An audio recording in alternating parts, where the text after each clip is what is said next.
Here we go. It is Cooper Mays, the one, the only, the Vol Report, brought to you by City Heating and Air Conditioning. Coop, we're right up against the game here. How excited are you to play Vanderbilt, a game that you guys typically play pretty well in? Yeah, super excited. It's our last little hoorah here in Neyland. So trying to make sure we come out the right way and finish it the right way. So, what are your plans for Senior Day? You technically have another year of eligibility. You can do the last, run through the tee, walk through the tee. Do you know what you're going to do as far as this Saturday? Yeah, I'm not doing senior day, um, but I'm not really sure on my plans just yet. I gotta work some stuff out. That makes me think you're coming back. I gotta figure some stuff out. I'm not Well, really.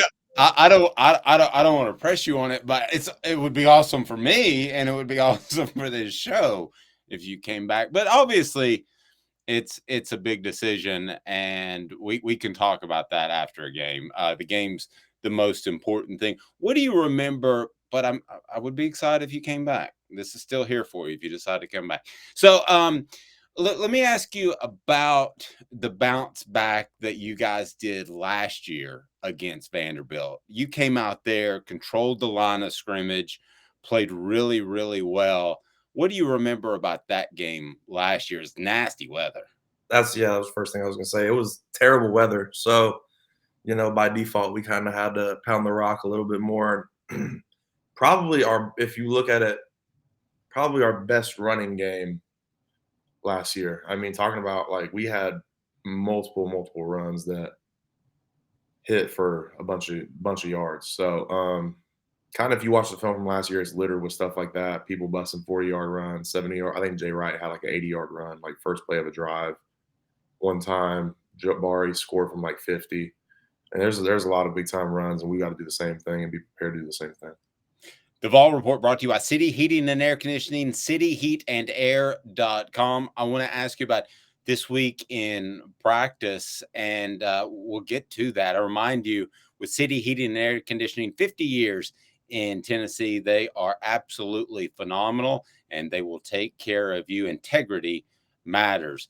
So, Coop, this week in practice, how would you evaluate it and judge it? I know you guys were coming off a disappointing weekend, but did you feel like you guys bounced back? I think so. I think one thing about us is we don't really pay attention to the outside noise that everybody is talking about negative stuff. We don't really feel that. We come back in the next week and we go to work and get ready for the next week and try to come out with a W every single time. So I feel like we do a good job of bouncing back and having great energy in practice and coming out with a purpose when we work.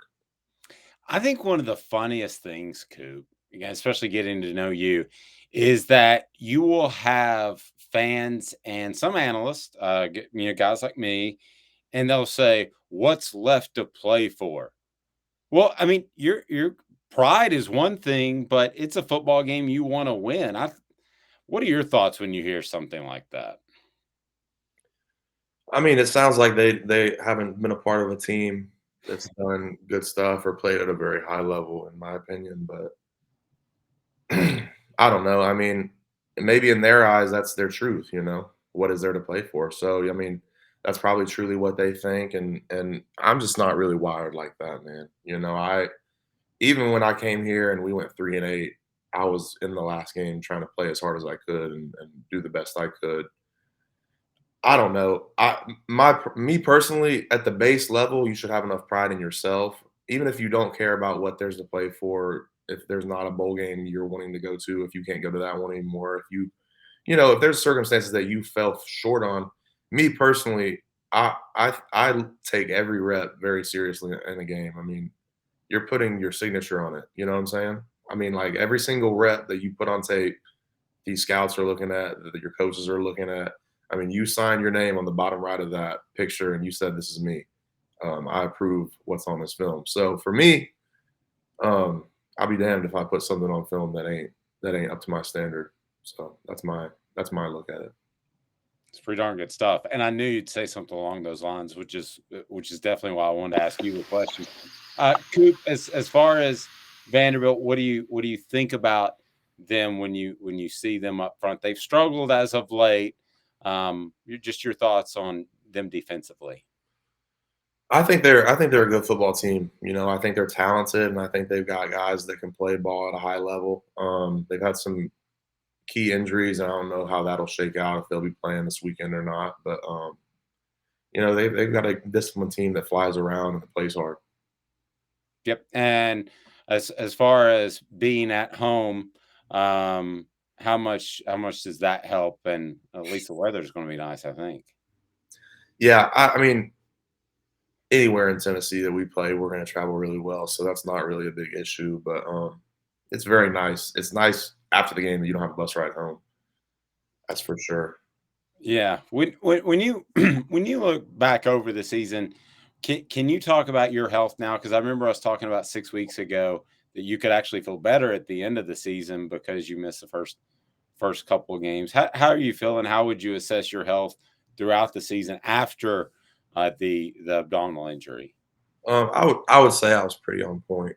You know, I've also done a really tried to be really conscientious and take really good care of my body this year. Now that I'm an older guy, and you know, I need all the help I can get to stay healthy and everything. That's everybody at this point in their career. So I've taken a lot of steps as far as you know prehabbing rather than rehabbing. You know, so I've done that pretty well, and then just the lack of volume that I normally have received by this time of the year, it's probably proven out to be that I feel better now probably than any other season. So I'm happy about that, but it did suck to how everything happened.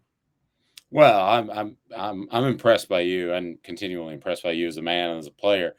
And I'm curious how your leadership role was maybe different this year as opposed to last year, or was it different at all? What was the message coming from Coop last year as opposed to this year?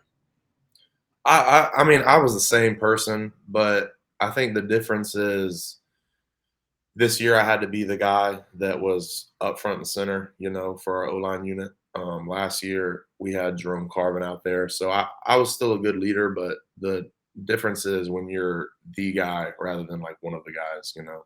So stepping out and spearheading that kind of thing, and then instead of being more of a helper and stuff, I had to actually like hold guys to standards and set the standard as well. So that was a big thing for me is that you know, when you get in there at 6:45 in the morning and you're waking up and you know what you got to do for the day is going to be a really hard task. You know, I was one of those guys that kind of woke up and I was like, dang, here we go again. Let's get it done with. Like, oh, like this is about to be hard today. But nowadays, I don't know. I've just got a different outlook on it, and I wake up and I'm pretty juiced up, and I feel like it's been my role to kind of make sure everybody's ready and have some infectious energy about me. Man, if I got a chance to hire anybody, I'm hiring you at some point. If there's ever an opportunity, I mean, you realize you're telling me things didn't go as planned as you wanted them to, and you were more juiced about getting up and leading this team. Do you realize how awesome that sounds? It's just the truth, man. You know, it probably does sound pretty good. No, it I wouldn't does. say like that, but it's No, just it does. it's how it has to be done. I don't know. You can't have bad days if you're the leader. You know what I'm saying? Yeah, it's a lot of pressure, but that's the spot that you hold as a leader. So you can't be the guy if you can't be the same guy. It's all about consistency. You know, you can't afford to. Nobody's perfect, and everybody has bad days. But when you're a leader, that everybody looks to you. You can't really have bad days, man. That is well said. Do you like the leadership role? Some people are great players, Hall of Fame NFL players, Hall of Fame college football players, and they don't really have to be leaders. They got to show up and just be good players. Right. Do you like the role of being a leader? Yeah, I do. I enjoy it. I don't know. I enjoy people having trust in me and like having confidence in me. That is really that's kind of my why as to why I do things the way I do is that so when I run out there that nobody really questions what's about to happen with Coop, you know? So When did but go ahead? I'm sorry. I didn't mean I to. was I was just saying I enjoy it. I kind of feel like it fits into my role as a center anyway, because I kind of have to be like that anyway. So now it's just further cemented. When did you realize that you enjoyed it? Maybe last year, maybe this year, but when did you realize that I like being the guy that people look to? Um, man, in a base level, like just being a center and having people confident in me, I've always felt like that, especially my like sophomore year on, because I felt like I was confident in myself, knowing what I was doing. But being confident in my like the leadership role, that took me till probably around my injury, you know, around the summertime. It's kind of a weird thing when all of your like all a lot of your best friends leave. You know, I spent a like grand majority of my time in the facility with Jerome Carvin and Darnell Wright. And kind of when they left last year, it kind of I wasn't lonely or anything. Like I've always had friends all over the team. Like, but when your core two guys right there leave, it kind of leaves you. You're like, dang, kind of got to fill your role out a little bit more and figure out where you fit in. And I don't know, it was weird to me because my whole life I've kind of been like the little brother. Even when I first got to Tennessee, all the older guys knew me. I feel like we kind of talked about this before, but I was like, that's been my kind of role.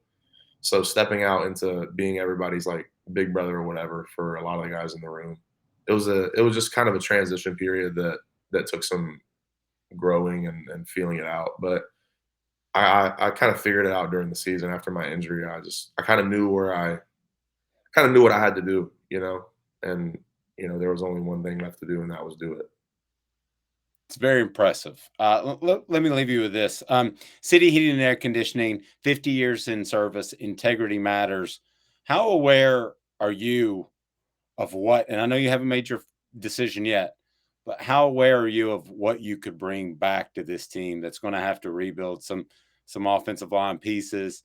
How big of an impact do you think you could have?